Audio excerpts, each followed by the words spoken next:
Hello लोगोफोर दिनैनि बे गोदान मोनसे भिडिअनि गेजेरजों नोंथांमोनखौ गासैखौबो बरायनानै लाग्रोबाय। स' लोगोफोर ओरैनोथ' नोंथांमोना दायो भिडिअनि टाइटेल आरो थाम्बनेइलावथ' नायनानै एसेब्लाबो हमनो हाखादों जानांगौ दिनै आं मानि सायाव भिडिअखौ लानानै फैदों। स' लोगोफोर बिथां जयन्त बसुमतारीनि स्ट'रि स्क्रिप्ट आरो डाइरेक्सन होनायाव दिहुनजानाय मोनसे गोदानै मस्ट कमेडियान शर्ट मुभिनि सायाव आपडेट लानानै फैदों। लोगोफोर नोंथांमोना बे शर्ट मुभिनि सायाव आबुङै मिथिनो थाखाय फार्स्टनिफ्राय लानानै स्किप खालामाजासे जोबजासे नायलांदो। स' लोगोफोर बे मोनसे गोदानै शर्ट मुभिनि मुङानो जादों सिखाव। स' ओमफ्राय लोगोफोर बे मोनसे सिखाव मोनसे कमेडि शर्ट मुभियावनो जों गाहायै फाव खालामनायखौ नुनो मोन्दों जयन्त बसुमतारी, प्रिया बसुमतारी, फैलाव बसुमतारी, रेशमा बसुमतारी। आरो लोगोफोर बे मोनसे शर्ट मुभिनि मिउजिकखौ होदों राजु केआर गयारी आरो प्रडिउसखौ खालामदों प्रिया बसुमतारी बिथां। स' ओमफ्राय लोगोफोर बिथांमोना बे मोनसे सिखाव मोनसे कमेडि शर्ट मुभिखौ पार्ट 1खौथ' बिथांमोना आगोलाव अलरेडि रिलिज खालामनानै होखाबायमोन।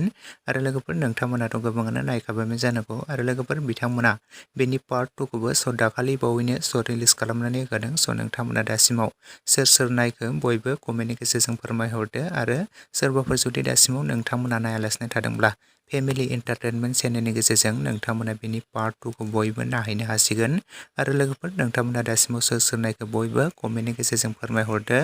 स' आरो लोगोफोर बिथांमोना बेनि पार्ट 3खौबो लाबोबावगोन दि लोगोफोर। स' बिथांमोना थाबैनो बेनि पार्ट 3नि शुटिंखौबो लागोन आरो बिथांमोना बेनि पार्ट 3खौबो थाबैनो रिलिज खालामनानै होगोन। स' नोंथांमोननि सापर्ट आरो मदद मोनोब्लानो बिथांमोना थाबैनो रिलिज खालामनानै होगोन। स' नोंथांमोना जुदि नायनो थाखाय एक्साइटेड जानानै दङब्ला कमेन्टनि गेजेरजों फोरमायहरदो।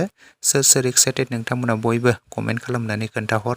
स' जेब्ला बेनि पार्ट 3खौ रिलिज खालामो स' अब्ला बेनि सायाव गोदानै मोनसे नोंथांमोनो फिन आपडेटनि गेजेरजों नोंथांमोनो फोरमायनानै होनो नाजाबावगोन।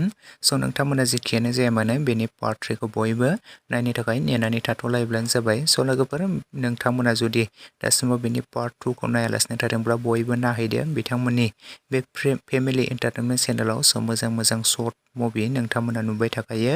स' नोंथांमोना बयबो सापर्ट खालामहैयोब्लानो जाबाय। स' लोगोफोर लोगोसेनो दासिमनि शर्ट आपडेट भिडिअ बेखिनियावनो। भिडिअखौ नायनानै जुदि नोंथांमोना मोजां मोनदोंब्ला लाइक शेयार एन्ड कमेन्ट्स खालामदो। लोगोसे चेनेलाव गोदानै फैदोंब्ला साबस्क्राइब खालामनानै खाथिनि बेल आइकनखौबो अल प्रेस खालामना लादो जाहाथे नोंथांमोना बेफोरबायदिनो आंनि चेनेलाव गोदान गोदान फैनो गोनां माखासे शर्ट मुभिफोर आरो माखासे गोनां गोनां बर' सावथुनफोरनि मिउजिक भिडिअफोरनि आपडेटखौ बे चेनेलनि गेजेरजों नोंथांमोना थाबैनो मोनथिनो मोनग्रोनाय बायदि। स' थेंक इउ फर वाचिं।